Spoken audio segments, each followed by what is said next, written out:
galerinha, tudo bem com vocês? Sejam muito bem-vindos a mais um episódio da nossa cobertura de provas da Medway, em que hoje vocês vão me conhecer, quem não me conhece, Lara Cochete, cirurgiã geral, cirurgiã de cabeça e pescoço. Para quem quer me seguir ali no meu Instagram, @LaraDaMedway, a gente fala bastante sobre cirurgia, a gente fala bastante sobre prova de residência.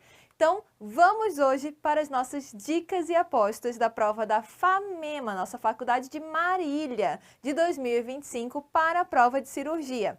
Então, como que é cirurgia na FAMEMA? A gente tem enunciados ali de extensão mais ou menos curta, moderada, nada daqueles textos grandões, com muito raciocínio, que você cansa ali na interpretação de texto. Aqui, de forma geral, são curtos, diretos, até moderados, tá? E geralmente o que eles pedem da gente é o diagnóstico e a conduta, mas eles também podem pedir para a gente um exame padrão ouro, né, diante desse diagnóstico, diante do que a gente está falando aqui, qual que é o exame padrão ouro, qual que é a classificação desse diagnóstico, tá?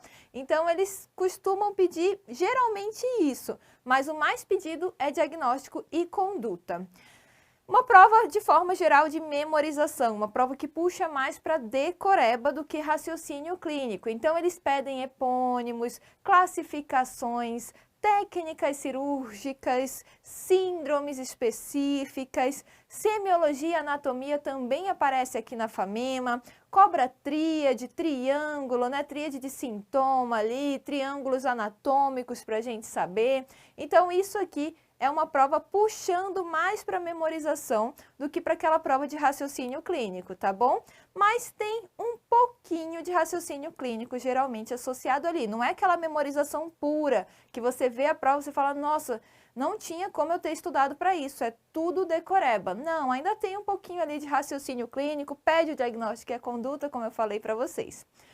Então, além disso, a prova de cirurgia, ela gosta de algumas especialidades, mas ela é primordialmente cirurgia geral. Então, é aquela prova que vai te cobrar o que você viu no seu internato. Não vai cobrar aquela picuinha da cabeça e pescoço, da vascular, né? Ela até cobra uma coisa ou outra das especialidades, mas ela gosta muito de trauma, de hérnias, de abdômen agudo, que é o nosso pão com ovo aqui da cirurgia geral, tá? O que todo mundo tem que saber. Imagens. Até 2019, a gente tinha muita imagem na prova da FAMEMA. Tinha tomografia de abdômen, tomo de crânio, cistografia, colangio intra, caía muita imagem até 2019. Mas depois de 2019, a gente não tem praticamente nenhuma imagem aqui nas nossas provas da FAMEMA. Provavelmente mudou o estilo de prova, mudou a banca ali e eles decidiram economizar na impressão das provas sem imagens. Combinado? Então, o que vale a pena, o que eu trouxe aqui de dicas e apostas para vocês, o que vale a pena a gente passar o olho nessa reta final aqui para a prova da FAMEMA de cirurgia? Hérnias da parede abdominal é um tema que quase todo ano está presente. Trauma abdominal também e trauma de pescoço. Eu trouxe uma revisãozinha aqui para a gente falar rapidinho sobre esses três temas, para a gente tentar garantir pelo menos ali umas 2, 3 questões da prova que vai ser ao final dessa semana. Então, vamos lá. Primeira coisa de hérnias abdominais, ali, hérnias da região da virilha, né? A gente tem que lembrar do triângulo. Falei para vocês que FAMEMA gosta de decoreba, gosta de anatomia. Então, a gente tem o nosso triângulo de Hesselbach, que vai ser delimitado pelo reto abdominal, pelo ligamento inguinal e pelos vasos epigástricos inferiores. Então, a gente tem esse triângulo de Hesselbach. Importante, se eu tenho uma hérnia abaixo do ligamento inguinal, ela é uma hérnia femoral. Acima do ligamento inguinal, a gente vai dividir nas inguinais diretas ou indiretas. Quem está medial aos vasos epigástricos é a direta. Quem está lateral aos vasos epigástricos são as indiretas, tá bom? Não é difícil, não é chato, tá? Mas é muito decoreba que às vezes vocês confundem, vocês trocam. Então, vamos olhar numa foto. Não vai cair imagem, muito difícil cair imagem na prova da FAMEMA, tá? Mas pode ser que apareça uma descrição de um caso clínico. Então, a gente tem aqui o púbis e a crista ilíaca. Aí, a gente tem o ligamento inguinal aqui. a gente tem o nosso reto abdominal e a gente tem os vasos epigástricos inferiores. Aqui a gente está vendo um abaulamento embaixo do ligamento inguinal, mas vamos falar dos de cima primeiro. Aqui, de cima do ligamento inguinal, mas medial aos vasos epigástricos inferiores, a gente está diante de uma hérnia direta. Lateral aos vasos epigástricos inferiores é uma hérnia indireta. E embaixo do ligamento inguinal, que é o caso dessa moça, estamos diante de uma hérnia femoral. Para a gente não esquecer esses conceitos que são decoreba e às vezes a gente se embanana, encontrei uma prova de hérnia, uma questão de hérnia inguinal na prova e ela tá cobrando para mim essa diferença entre inguinal indireta, direta, eu vou confundir, eu fico maluco.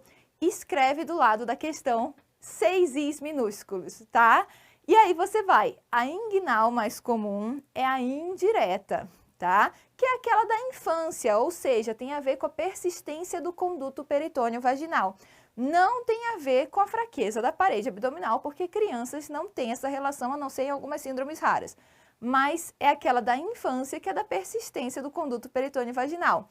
E ela se pronuncia pelo anel inguinal interno, e é aquela que mais encarcera, com o perdão do português. Além disso, lembra que o I parece um L, o I maiúsculo parece um L minúsculo.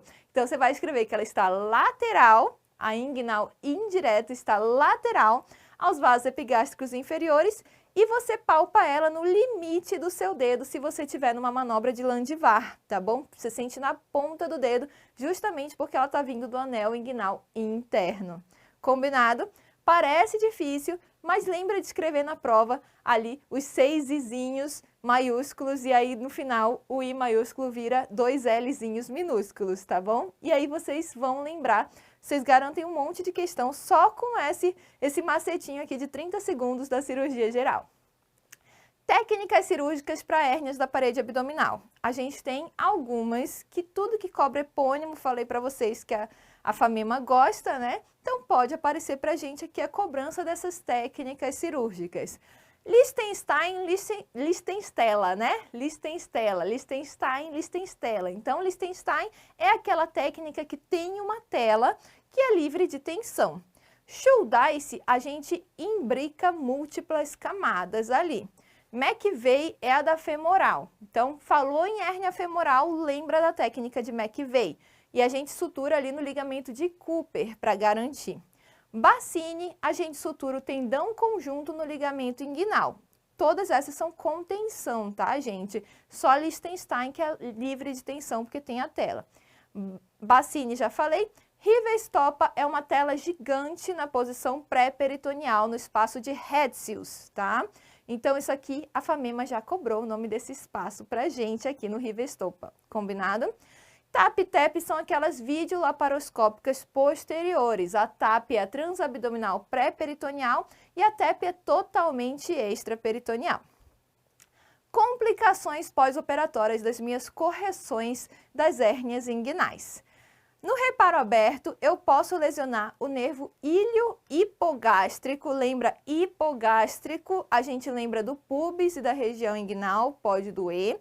Nervo ilho-inguinal, então indo ali para nossa coxa, na região medial da coxa. Ramo genital do gênito femoral, vai doer na pele da genitália, tá? Então, o paciente que fez uma cirurgia de hérnia veio com um desses sintomas, lembrem das lesões nervosas na correção aberta da hérnia. Além disso, no reparo videolaparoscópico, eu posso ter uma lesão no nervo cutâneo femoral lateral, que aí vai doer lateralmente na minha coxa. Agora, no ramo femoral do gênito femoral, vai doer a região superior e medial da coxa.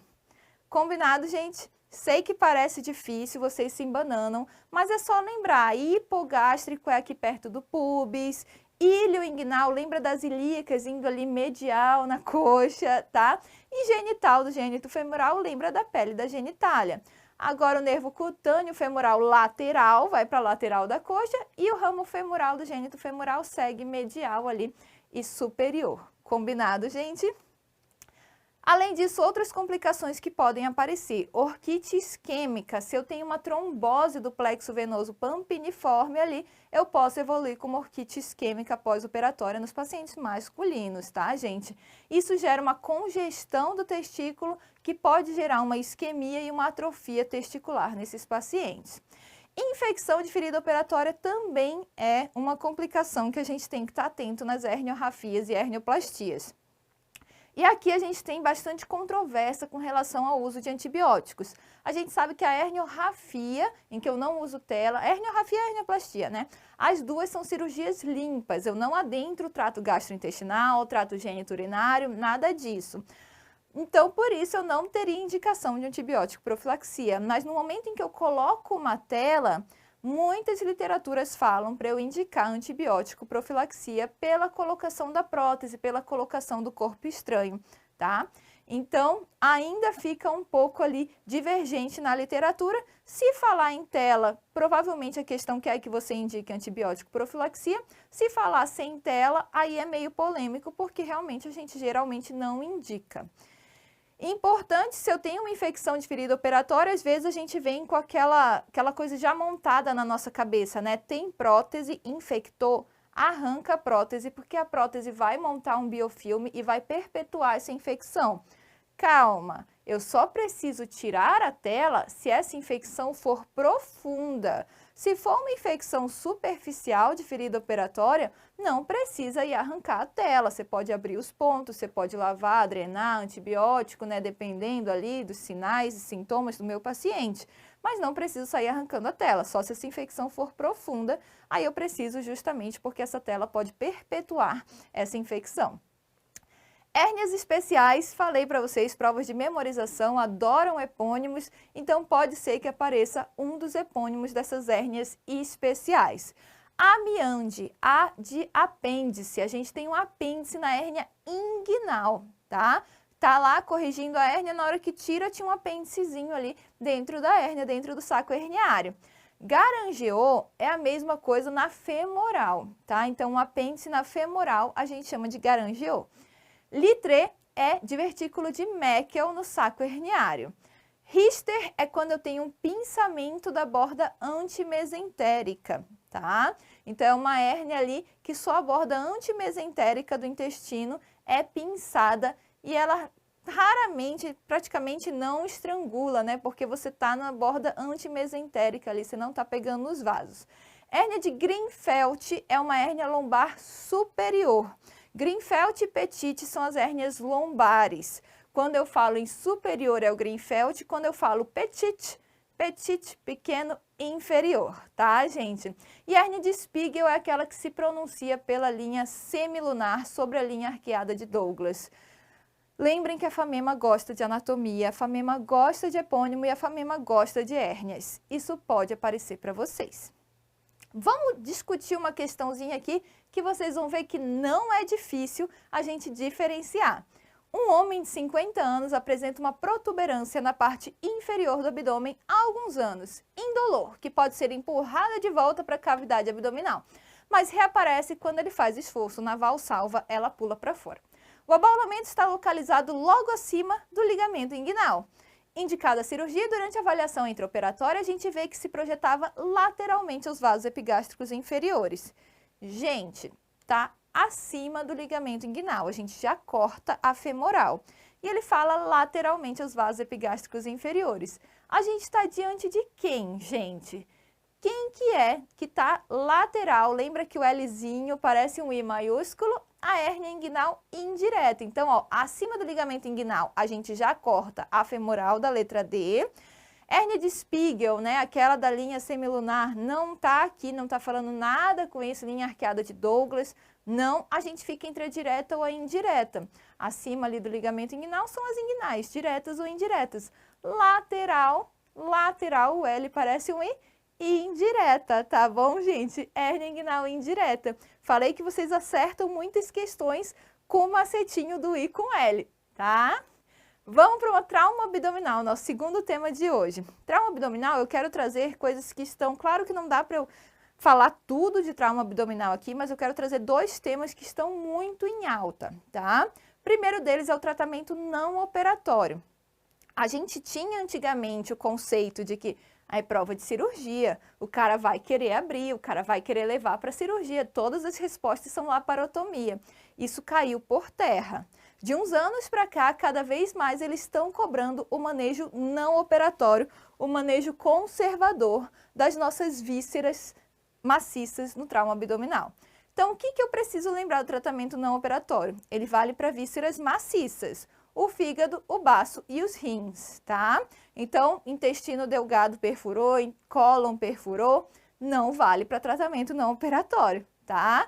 Tem pneu peritônio, a cirurgia, a gente já viu isso.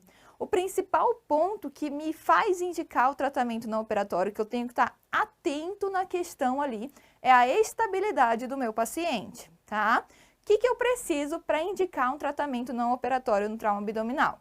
Primeiro, não posso ter indicações precisas de laparotomia, não posso ter pneu peritônio, peritonite também não posso ter, apesar de que algumas questões trouxeram a abordagem não operatória primeiro, a embolização para depois operar o paciente, se for o caso, nos casos de peritonite, mas de forma geral, se a questão trouxe para a gente que tinha uma peritonite, que estava ruim, descompressão brusca em todo o abdômen, provavelmente indicaremos cirurgia, instabilidade hemodinâmica, evisceração, tudo isso é indicação de cirurgia, não dá para a gente ficar querendo tentar o tratamento não operatório. A ausência de condições clínicas que aumentem o risco de sangramento, gente, isso é importante. Paciente com coagulopatia em uso de anticoagulantes, não dá para a gente ficar brincando de não operar uma víscera que está sangrando, porque ele não hemostasia da forma que ele deveria hemostasiar. Então, não dá para a gente brincar. A gente provavelmente vai ter que abrir esse paciente. Presença de UTI, eu preciso estar em um serviço que me garante um tratamento não operatório e que eu consigo prontamente operar se precisar. No momento em que saiu das indicações do TNO e eu tenho uma indicação cirúrgica, eu tenho que estar com tudo pronto. Eu não posso ficar, não, vou fazer meu tratamento não operatório aqui nesse pronto-socorro que nem raio-x tem. Não dá, tá? O que a gente precisa? UTI. Tem que estar esse paciente numa UTI, observado, bonitinho. Eu tenho que ter arteriografia disponível no meu serviço. Cirurgia e banco de sangue também tem que estar prontamente disponíveis. Não é aquele hospitalzinho que o cirurgião fica de sobreaviso em outra cidade e aí você liga e fala, olha, agora aquele paciente que você deixou a gente observando, agora ele vai precisar operar. Não adianta, ele vai demorar 2 horas para chegar lá. Tem que ter um cirurgião de preferência em loco, tá? Sempre vou começar o meu tratamento, o paciente está estável, falamos, vou começar com uma tomo com contraste endovenoso, porque aí eu preciso classificar, de acordo com a AST, geralmente, né, essa lesão dessa víscera maciça, e avaliar alterações vasculares. E aqui, isso aqui está super em alta. Blush na tomografia, não o nosso blush de maquiagem. Blush é aquele extravasamento de contraste que demonstra um sangramento ativo ali naquela víscera.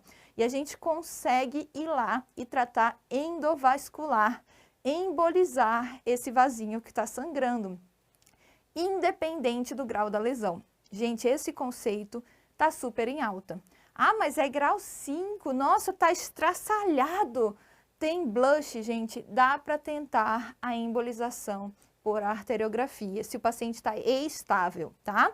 Lembra, EBA, estável com blush é a arteriografia. Estável com blush é a arteriografia, tá, gente? Então, lembrem disso, independente do grau da lesão. Nossa, mas é grau 5, nossa, tá horrível, tá cheio de pedaço ali do baço, por exemplo.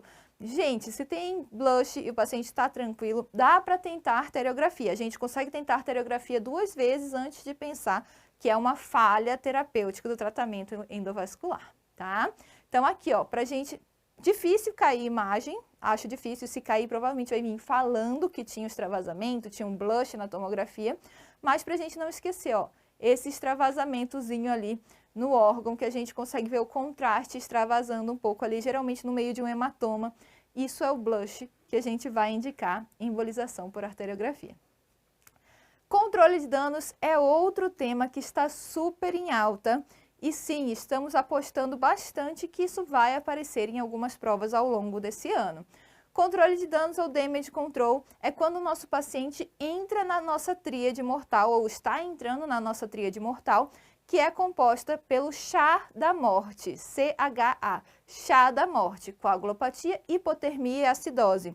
Então, se a questão traz para a gente, pedimos uma gasometria e o paciente está com uma acidose, ou ela te dá a gasometria e tem uma acidose, ou ele fala que o paciente percebe ali um INR alargado nos exames, ele está começando a evoluir com uma coagulopatia, ou hipotermia ali, né? Começa a ver a temperatura intraoperatória. Gente, isso já faz a gente pensar no controle de danos. E o que é a estratégia de controle de danos? A gente vai fazer uma reanimação hemostática desse paciente, com uso precoce e balanceado de hemocomponentes, em uma proporção de 1 para 1 para 1, uma hemácia, um plasma fresco e uma plaqueta, tá? E aí a gente já vai ter uma indicação de uma hipotensão permissiva nos casos em que não tem contraindicação, tá? Eu vou manter essa pressão arterial média ali abaixo de 90 milímetros de mercúrio, né? Exceto nos casos de trauma crânioencefálico, que senão eu levo a uma isquemia encefálica e eu não quero isso, tá? Se eu tenho liberdade, não tem TCE, eu tô com sangramento abdominal ali, por exemplo, um trauma abdominal, eu posso deixar essa pressão mais baixa, até para não ficar sangrando muito. A gente sabe que pressão alta faz sangrar mais. E aí eu tenho, dentro da minha estratégia de controle de danos, a minha cirurgia de controle de danos, que é uma cirurgia abreviada com previsão de reabordagem. Esse é um conceito que vocês têm que levar. Entrou na tríade da morte, entrou no chá da morte, estou no intraoperatório ali, eu não vou ficar perdendo tempo nessa cirurgia. Eu não vou querer fazer anastomose ali, ligar o intestino que está rompido, enterectomia, liga ali cada um, ou então fazer uma colostomia, até que às vezes a gente pensa, não vou perder tempo fazendo anastomose, vou fazer colostomia.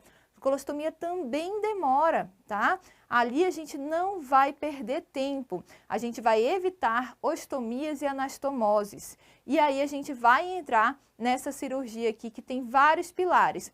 Primeiro, controle de contaminação. Então, tem cocô na cavidade ali, vou lavar rápido, tirar a contaminação grosseira, sangramento, se tiver vasinho sangrando eu ligo, tá? Deixa a barriga aberta, não é para drenar, não é para fechar, a gente não vai perder tempo. Lembra do seu internato, lembra de você fechando uma parede abdominal. Você sabe que demora e a gente não quer perder tempo, porque esse paciente vai morrer daqui a pouco. Ele está na tríade da morte, deixa a barriga aberta e manda ele para a UTI. Porque em cerca de 24 a 48 horas, a gente volta para o centro cirúrgico quando ele tiver saído dessa tríade letal, a gente volta com ele para o centro cirúrgico e aí sim a gente vai olhar tudo. Lara, mas e o intestino que você falou que não faz anastomia, nem ostomia, nem anastomose, nem ostomia? O que a gente faz nesse intestino? Clampeia e deixa o coto lá dentro. 24 a 48 horas o intestino dele não vai explodir. Fica tranquilo. Fecha a boca e joga lá para dentro, que depois a gente vai entrar e vai ver se a gente faz uma ostomia com mais calma, se faz anastomose se estiver tudo bem. Combinado, gente? Mas lembrem, tudo para abreviar o tempo o máximo possível. Vamos para a nossa segunda questão, então. Um paciente foi levado para a sala de emergência em choque circulatório decorrente de ferimentos múltiplos no abdômen causados por tiro, projétil de arma de fogo. Durante a exploração cirúrgica, notaram-se lesões intestinais múltiplas. O cirurgião decidiu realizar a estratégia de controle de danos. Então, aqui ele falou que vai fazer o controle de danos. Ele não te deu acidose, não te deu hipotermia. Ele falou, vamos fazer. E aí, ele fala, com relação à estratégia de controle de danos adotada no caso clínico anterior, assinale a opção correta. Na letra A, ele fala, o cirurgião deve limitar-se à contenção dos extravasamentos intestinais, tem múltiplos ferimentos, deve ter cocô ali, né? Com reparo rápido e ressecção com grampeamento, sem reconstrução imediata. Me parece muito boa essa questão aqui. Vamos para as outras. Letra B. É necessário controlar o sangramento cirúrgico e identificar lesões que possam ser tratadas de forma conservadora ou com radiologia intervencionista. Gente, se o paciente está em controle de danos, se ele está ali ruim, morrendo, você acha que eu vou pensar em tratamento não operatório nesse momento? Não, tá, gente? Não. Não vamos ficar, não, agora durante a cirurgia, já estou com a barriga aberta, eu vou olhar ali, não, essa aqui tem blush, essa aqui dá para tratar. Não, não faz sentido, tá, gente? Isso é o tratamento não operatório antes da gente indicar a cirurgia. Letra C. Essa estratégia é indicada a pacientes que tenham desenvolvido hipotermia refratária com pH maior que 7,6. Não, gente, é a acidose, tá? A acidose, essa foi a pegadinha com coagulopatia refratária. Tá tudo correto, menos o pH. Conhecimento básico aqui, a gente quer uma acidose, não uma alcalose. Na letra D, a parede abdominal deve ser fechada com sutura contínua por planos. Já falamos também que vamos deixar a barriguinha aberta com peritoneuostomia para não perder tempo. Então aqui, nossa resposta de fato é a letra A. A gente vai se limitar à contenção dos extravasamentos intestinais com reparo rápido, ressecção desses intestinos delgados e cólons aí, com grampeamento sem a reconstrução imediata. Deixa tudo ali clampeado, fechadinho, o coto ali sepultado, para depois, quando a gente for reabordar, a gente pensar na reconstrução. Vamos falar de trauma cervical, rapidinho, tá? Que já acaba essa aula, vai dar tudo certo. Trauma cervical, a gente lembra das zonas cervicais. Provas decorebas, provas memorizações, gostam muito de cobrar limites anatômicos das zonas cervicais. Então, lembra que o pescoço ele é um elevador, de baixo para cima, de baixo para cima. 1, 2, 3, 1, 2, 3. Quais são os marcos anatômicos? O primeiro é a transição cérvico-torácica, ali no manúbrio, no externo, né? Depois, a cartilagem cricoide e depois o ângulo da mandíbula. Então, do externo até a cricoide, zona 1, do cricoide ao ângulo da mandíbula, zona 2, que é a mais frequentemente acometida, e do ângulo da mandíbula até a base do crânio, zona 3, que é extremamente difícil da gente abordar, né? Via aérea aqui no trauma cervical, o que é importante a gente ficar atento no meu ABCDE da minha abordagem inicial ao trauma. Essas vias aéreas no trauma cervical, elas têm muito risco de ficar impérvia. A gente tem que ficar atento para intubar esse paciente, ou fazer uma tráqueo, ou fazer uma crico, o mais rápido possível. Se a gente tem rouquidão, respiração ruidosa, estridor, sinais de obstrução ali respiratória iminente, né? Hematoma em expansão, então no pescoço, às vezes a questão fala, ele tá super bem conversando, falando tranquilo, mas tem um hematoma que toda vez que a gente olha tá crescendo um pouquinho, ou então um hematoma que você ouve ali, você ouve um sopro, você palpa, tem um frêmito, tá? Significa lesão vascular ali ativa que vai precisar de um reparo cirúrgico, mas antes eu preciso garantir a minha via aérea, tá? Muito importante aqui, isso aqui é pegadinha clássica, tá? A hematoma expansão é indicação de cirurgia? Sim, mas antes é indicação de via aérea definitiva. Dor, o paciente fala que dói até para deglutir saliva, hemoptise, enfisema subcutâneo também progressivo, né? A gente precisa ficar muito atento para garantir essa via aérea se for necessário. No hematoma a gente já indica. Via aérea definitiva, aqui no trauma cervical, no trauma de face também, intubação orotraqueal sempre vai ser a preferencial, tá? Em qualquer trauma, na verdade, né? Intubação orotraqueal é a nossa via aérea definitiva de escolha. Posso fazer crico? Até posso. Quando eu não consigo intubar, o crico eu faço, né? Geralmente é isso. A TLS 10ª edição é muito categórico em falando primeiro tente intubar, depois tente a crico, tá? O crico eu faço se eu não conseguir intubar. Mas lembra que, na falha da intubação, mas lembra que ela é contraindicada em crianças, geralmente menores que 12 anos, algumas literaturas falam 8 anos, tá? E fratura de laringe, que a gente pode ter aqui no nosso trauma de pescoço, fratura de laringe, tá? Já apareceu na nossa prova do BOIS esse ano, do Banco de Olhos de Sorocaba. Então, fratura de laringe é contraindicação para crico, beleza? Traqueostomia. Quando que eu vou indicar a minha via aérea definitiva sendo uma tráqueo? Se eu tenho uma fratura de laringe em que eu não consegui intubar, tá? A fratura de laringe é contraindicação a crico, beleza, já vou fazer a tráqueo. Não. Fratura de laringe, você tem que intubar. Se você não conseguir, você não vai fazer a crico, você vai pular para tráqueo. Crianças menores que 12 anos com indicação de via aérea cirúrgica, também aquelas que eu não consegui intubar, eu não vou partir para crico, né? E aqueles casos de lacerações abertas do pescoço, com uma secção parcial ou total da laringe ou da traqueia, eu já coloco direto aqui o tubo, nós já tem uma traqueostomia pronta pra gente, tá? Trauma cervical penetrante, esse fluxograma resolve a maioria das nossas questões. Primeira coisa, o que é um trauma cervical penetrante? É aquele que ultrapassa o platisma. Se for superficial o platisma, é um ferimento superficial, eu consigo suturar e mandar ele para casa, porque se não penetrou o platisma, não penetrou nada dos outros, tá? Agora, penetrou o platisma. Primeira coisa que eu vou olhar é a estabilidade do meu paciente. Se ele está instável com ferimento penetrante no pescoço, não tem para onde correr, precisamos fazer uma cervicotomia exploradora nesse paciente. Não, ele não está instável, ele está estável. Vou procurar lesões óbvias, lesões que obviamente vão precisar de cirurgia, tá? Então, hemorragia intensa, esse hematoma em expansão ou pulsátil, que vai me indicar primeiro uma intubação, depois a cirurgia, tá? Vazamento de ar pela ferida, se está borbulhando ali, se está soprando a ferida na sua cara, é porque tem alguma coisa machucada lá dentro, geralmente uma via aérea, tá? Então, vai indicar cirurgia. Enfisema subcutâneo progressivo também, alguma víscera oca foi machucada e está vazando ar no meu subcutâneo, seja a traqueia, seja o esôfago, tá bom? Ou a laringe. Se sim, gente, cervicotomia exploradora. Tem uma lesão óbvia que vai precisar de um reparo cirúrgico, sim, cervicotomia exploradora, tá? Não, não tenho nenhuma lesão óbvia, o paciente está estável, está tranquilo, manda ele para casa? Não. Faço exames complementares. A tomo cervical com contraste ou angio-TC é o meu principal exame, porque a maioria das lesões no pescoço são lesões vasculares, tá?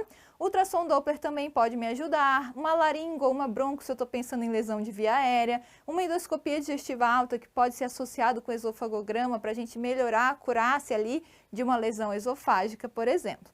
E aí, fazendo esses exames, eu consigo observar meu paciente ou indicar a cirurgia ou direcionar o tratamento de acordo com o meu achado. Vamos para a nossa questão número 3, última questão de hoje. Paciente do sexo masculino com 32 anos de idade foi admitido no pronto-socorro apresentando um ferimento por arma branca na região cervical direita anterior ao músculo esternocleidomastoide, na altura da cartilagem tireoide. Ou seja, está na altura da cartilagem tireoide, está acima da cricoide, estamos no nível 2 ali. Ao exame físico, apresenta um hematoma não pulsátil, estava hemodinamicamente estável, sem dificuldade respiratória. A ferida cirúrgica foi explorada parcialmente na sala de emergência, que mostrou que o músculo foi atingido, o platisma foi atingido. Em relação à abordagem do paciente desse caso, o clínico assinale a opção correta. Não está indicada a realização de tomo de região cervical. Gente, ele está tranquilo, não tem nenhuma lesão óbvia, não tem nenhuma indicação de intubação nesse momento, está estável hemodinamicamente, eu não tenho por que fazer uma exploração cirúrgica imediata, mas ultrapassou o platisma, não posso mandar esse paciente para casa sem fazer uma tomografia, está errada a letra A. Letra B, caso haja suspeita de lesão vascular, o exame de escolha inicial seria angiotomo. Exatamente, é inclusive o nosso primeiro e principal exame. Letra C, a indicação de realização de angiografia em virtude da possibilidade de fazer uma terapêutica associada. Gente, a angiografia ali é um exame muito invasivo, né? E geralmente quando a gente vê uma lesão vascular, a gente faz o angiotomo, a gente parte para a cervicotomia exploradora. Em virtude da lesão do músculo platisma, é obrigatória a cervicotomia exploradora de rotina? Não, né? Antigamente, a gente tinha que ferimentos penetrantes na zona 2 sempre tinham que ser submetidos à cervicotomia exploradora pelo risco de lesar estruturas importantes e tudo mais, mas hoje isso já caiu por terra, tá? A gente só vai explorar se tiver indicação de explorar. O paciente está estável, tranquilo, a gente vai partir, ó, o hematoma não pulsátil não é indicação de cirurgia. O hematoma pode estar ali porque sangrou a derme, sangrou alguma coisinha ali dentro, o músculo sangrou, mas não está aumentando e nem pulsando. Então, não tem uma lesão vascular ativa. E está hemodinamicamente estável. A gente consegue partir para angiotomo para pensar, talvez, numa lesão vascular, que são as principais no pescoço. Combinado, gente? Era isso que eu tinha para falar para vocês sobre cirurgia na FAMEMA. Uma boa prova para vocês, eu tenho certeza que vocês vão brilhar e a gente está junto até o final.